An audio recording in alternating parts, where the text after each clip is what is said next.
ನಮಸ್ಕಾರ. ಈ ದಿನ.comಗೆ ಸ್ವಾಗತ. ನಾನು ಸಪನ.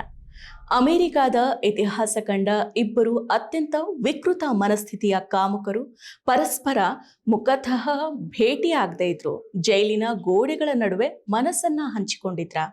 ಜಗತ್ತಿನ ಶ್ರೀಮಂತ ಉದ್ಯಮಿ ಜೆಫ್ರಿ ಎಪ್ಸ್ಟೀನ್ ಮತ್ತು ನೂರಾರು ಜಿಮ್ನಾಸ್ಟಿಕ್ ಪಟುಗಳ ಬಾಳು ಹಾಳು ಮಾಡಿದ್ದ ವೈದ್ಯ ಲ್ಯಾರಿ ನಾಸರ್ ನಡುವೆ ರಹಸ್ಯ ಪತ್ರವೊಂದು ಸೇತುವೆಯಾಗಿತ್ತ. ಹೌದು ಅಂತ ಹೇಳ್ತಾ ಇದ್ದಾವೆ ಇತ್ತೀಚೆಗೆ ಬಿಡುಗಡೆಯಾದ ಎಪ್ಸ್ಟೀನ್ ಕಡತಗಳು. ಡಿಸೆಂಬರ್ 23ರಂದು ಬಹಿರಂಗವಾದ ಹೊಸ ದಾಖಲೆಗಳಲ್ಲಿ ಎಪ್ಸ್ಟೀನ್ ತನ್ನ ಜೈಲು ಶಿಕ್ಷೆಯ ಅವಧಿಯಲ್ಲಿ ಲ್ಯಾರಿ ನಾಸರ್ಗೆ ಬರೆದ ಪತ್ರವೊಂದು ಪತ್ತೆಯಾಗಿತ್ತು. ಅದರಲ್ಲಿ ಅಮೆರಿಕದ ಅಧ್ಯಕ್ಷ ಡೊನಾಲ್ಡ್ ಟ್ರಂಪ್ ಅವರ ಕುರಿತಾದ ಉಲ್ಲೇಖಗಳು ಜಾಗತಿಕ ಮಟ್ಟದಲ್ಲಿ ತೀವ್ರ ಸಂಚಲನವನ್ನ ಮೂಡಿಸಿದಾವೆ. ನಾವಿಬ್ರು ಹಂಚಿಕೊಂಡಿರೋದು ಒಂದೇ ವಿಷಯ. ನ್ಯೂಯಾರ್ಕ್ನ ಜೈಲಿನಲ್ಲಿ ಆತ್ಮಹತ್ಯೆ ಮಾಡಿಕೊಳ್ಳೋ ಅಂದ್ರೆ ಅಧಿಕೃತ ವರದಿಯ ಪ್ರಕಾರ ಈ ಆತ್ಮಹತ್ಯೆ ಮಾಡಿಕೊಳ್ಳೋ ಮುನ್ನ ಎಪ್ಸ್ಟೀನ್ ಫ್ಲೋರಿಡಾ ಜೈಲಿನಲ್ಲಿರೋ ಲ್ಯಾರಿ ನಾಸರ್ಗೆ ಪತ್ರವೊಂದನ್ನ ಬರೆದಿದ್ದ. ಆ ಪತ್ರದಲ್ಲಿ ಎಪ್ಸ್ಟೀನ್ ನಾನು ಮತ್ತು ನೀನು ಹಂಚಿಕೊಂಡಿರೋದು ಒಂದೇ ವಿಷಯ ಅಂತ ಬರೆಯೋ ಮೂಲಕ ಇಬ್ಬರು ಎಳೆಯ ಹೆಣ್ಣು ಮಕ್ಕಳ ಮೇಲೆ ಎಸಗಿದ ದೌರ್ಜನ್ಯವನ್ನ ಪರೋಕ್ಷವಾಗಿ ಮತ್ತು ವಿಕೃತವಾಗಿ ಸಮರ್ಥಿಸಿಕೊಂಡಿರೋ ಧಾಟಿ ಕಂಡು ಬಂದಿದೆ.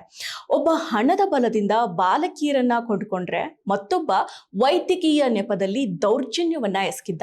ಈ ಇಬ್ಬರ ನಡುವಿನ ಈ ಪತ್ರ ವ್ಯವಹಾರ ಅಪರಾಧ ಜಗತ್ತಿನ ಕರಾಳ ಮೈತ್ರಿಯನ್ನ ಸೂಚಿಸುತ್ತೆ. ಟ್ರಂಪ್ ಬಗ್ಗೆ ಎಪ್ಸ್ಟೀನ್ ಹೇಳಿದ್ದೇನು? ನ್ಯೂಬೈಲ್ ಪದದ ಮರ್ಮ. ಈ ಪತ್ರದ ಅತ್ಯಂತ ಸ್ಫೋಟಕ ಭಾಗ ಅಂದ್ರೆ ಡೊನಾಲ್ಡ್ ಟ್ರಂಪ್ ಅವರ ಕುರಿತಾದ ಉಲ್ಲೇಖ. ಎಪ್ಸ್ಟೀನ್ ತನ್ನ ಪತ್ರದಲ್ಲಿ ಅಧ್ಯಕ್ಷರಿಗೆ ಅಂದ್ರೆ ಟ್ರಂಪ್ ಅವರಿಗೆ ನ್ಯೂಬೈಲ್ ಹುಡುಗಿರಂದ್ರೆ ಇಷ್ಟ ಅಂತ ಬರೆದಿದ್ದಾನೆ. ಇಲ್ಲಿ ಎಪ್ಸ್ಟೀನ್ ಅವರು ಬಳಸಿರೋ ನ್ಯೂಬೈಲ್ ಅನ್ನೋ ಪದ ಈಗ ಪಾಶ್ಚಿಮಾತ್ಯ ಮಾಧ್ಯಮಗಳಲ್ಲಿ ದೊಡ್ಡ ಚರ್ಚೆಗೆ ಗ್ರಾಸ ಆಗಿದೆ. ಆಂಗ್ಲ ಭಾಷೆಯಲ್ಲಿ ನ್ಯೂಬೈಲ್ ಅಂದ್ರೆ ಮದುವೆಗೆ ಯೋಗ್ಯವಾದ ವಯಸ್ಸಿಗೆ ಬಂದ ಲೈಂಗಿಕವಾಗಿ ಆಕರ್ಷವಾಗಿರೋ ಎಳೆಯ ಯುವತಿ ಅನ್ನೋ ಅರ್ಥ ಕೊಡುತ್ತೆ. ಎಪ್ಸ್ಟೀನ್ ಈ ಪದವನ್ನ ಬಳಸೋ ಮೂಲಕ ಟ್ರಂಪ್ ಅವರ ಲೈಂಗಿಕ ಅಭಿರುಚಿ ಮತ್ತು ಎಳೆಯರ ಮೇಲಿನ ಅವರ ಆಸಕ್ತಿಯನ್ನ ಲ್ಯಾರಿ ನಾಸರ್ ಮುಂದೆ ತೆರೆದಿಟ್ಟಿದ್ದ ಅಂತ ವಿಶ್ಲೇಷಿಸಲಾಗ್ತಾ ಇದೆ. ವೈದ್ಯ ಮತ್ತು ಉದ್ಯಮಿಯ ಕರಾಳ ನಂಟು.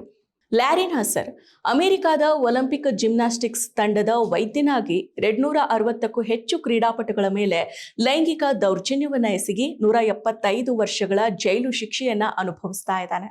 ಇತ್ತ ಎಪ್ಸ್ಟೀನ್ ಅಪ್ರಾಪ್ತ ಬಾಲಕಿಯರ ಸಾಗಾಣೆ ಜಾಲ ನಡೆಸ್ತಾ ಇದ್ದ ಆರೋಪವನ್ನ ಹೊತ್ತಿದ್ದ. ಇವರಿಬ್ರು ಬೇರೆ ಬೇರೆ ಪ್ರಕರಣಗಳಲ್ಲಿ ಜೈಲನ್ನ ಸೇರಿದ್ರು ಎಪ್ಸ್ಟೀನ್ ತಾನು ನಾಸರ್ ಜೊತೆಗೆ ಮಾನಸಿಕವಾಗಿ ಸಂಪರ್ಕವನ್ನ ಹೊಂದೋದಕ್ಕೆ ಬಯಸಿದ್ದ ಅನ್ನೋದು ಈ ಪತ್ರದಿಂದ ಸಾಬೀತಾಗಿದೆ.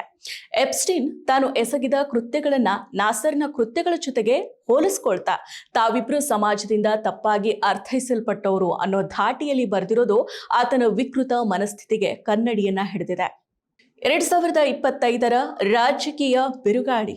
ಅಮೆರಿಕದ ರಾಜಕೀಯ ಸ್ಥಿತ್ಯಂತರದ ಈ ಸಂದರ್ಭದಲ್ಲಿ ಅಂದ್ರೆ ಡಿಸೆಂಬರ್ 2025 ಈ ಪತ್ರ ಬಹಿರಂಗ ಆಗಿರೋದು ಡೊನಾಲ್ಡ್ ಟ್ರಂಪ್ ಅವರಿಗೆ ಭಾರಿ ಮುಜುಗರವನ್ನ ತಂದೊಡ್ಡಿದೆ. ಟ್ರಂಪ್ ಅವರು ಎಪ್ಸ್ಟೀನ್ ಜೊತೆಗಿನ ಸಂಬಂಧವನ್ನ ಈ ಹಿಂದೆಯೇ ನಿರಾಕರಿಸಿದ್ರು. ಸ್ವತಃ ಎಪ್ಸ್ಟೀನ್ ಕೈ ಬರಹದಲ್ಲಿರೋ ಈ ಸಾಲುಗಳು ಟ್ರಂಪ್ ಅವರ ಮೇಲಿನ ಆರೋಪಗಳಿಗೆ ಹೊಸ ಬಲವನ್ನ ತಂದಿದೆ. ಟ್ರಂಪ್ ಅವರು ಎಪ್ಸ್ಟೀನ್ನ ಖಾಸಗಿ ಜೆಟ್ನಲ್ಲಿ ಪ್ರಯಾಣ ಮಾಡಿದ್ದು ಮಾತ್ರ ಅಲ್ಲ, ಅವರ ಆಸಕ್ತಿಗಳು ಕೂಡ ಎಪ್ಸ್ಟೀನ್ಗೆ ಚೆನ್ನಾಗಿ ತಿಳಿದಿದ್ವು ಅನ್ನೋದಕ್ಕೆ ಈ ಪತ್ರನೇ ಸಾಕ್ಷಿ ಅಂತ ಟ್ರಂಪ್ ವಿರೋಧಿ ಬಣಗಳು ವಾದ ಮಾಡ್ತವೆ. ಆದ್ರೆ ಟ್ರಂಪ್ ಬೆಂಬಲಿಗರು ಇದು ಜೈಲಿನಲ್ಲಿರೋ ಒಬ್ಬ ಅಪರಾಧಿಯ ಹುಚ್ಚು ಬರಹ ಅಷ್ಟೇ, ಇದಕ್ಕೆ ಸಾಕ್ಷ್ಯದ ಮೌಲ್ಯ ಇಲ್ಲ ಅಂತ ಇದನ್ನ ತಳ್ಳಿ ಹಾಕ್ತಾರೆ. ವ್ಯವಸ್ಥೆಯ ಮೇಲಿನ ಪ್ರಶ್ನೆ. ಒಬ್ಬ ಹೈ ಪ್ರೊಫೈಲ್ ಖೈದಿ ಅಂದ್ರೆ ಎಪ್ಸ್ಟೀನ್ ಮತ್ತೊಬ್ಬ ಕುಖ್ಯಾತ ಖೈದಿಗೆ ಅಂದ್ರೆ ನಾಸರ್ಗೆ ಪತ್ರವನ್ನ ಬರೆಯೋ ಅವಕಾಶ ಸಿಕ್ಕಿದ್ ಹೇಗೆ? ಜೈಲಿನ ಭದ್ರತಾ ವ್ಯವಸ್ಥೆ ಮತ್ತು ಕಣ್ಗಾವಲು ಎಷ್ಟರ ಮಟ್ಟಿಗೆ ವಿಫಲ ಆಗಿತ್ತು ಅನ್ನೋ ಪ್ರಶ್ನೆಗಳನ್ನು ಕೂಡ ಈ ಘಟನೆ ಹುಟ್ಟುಹಾಕಿದೆ.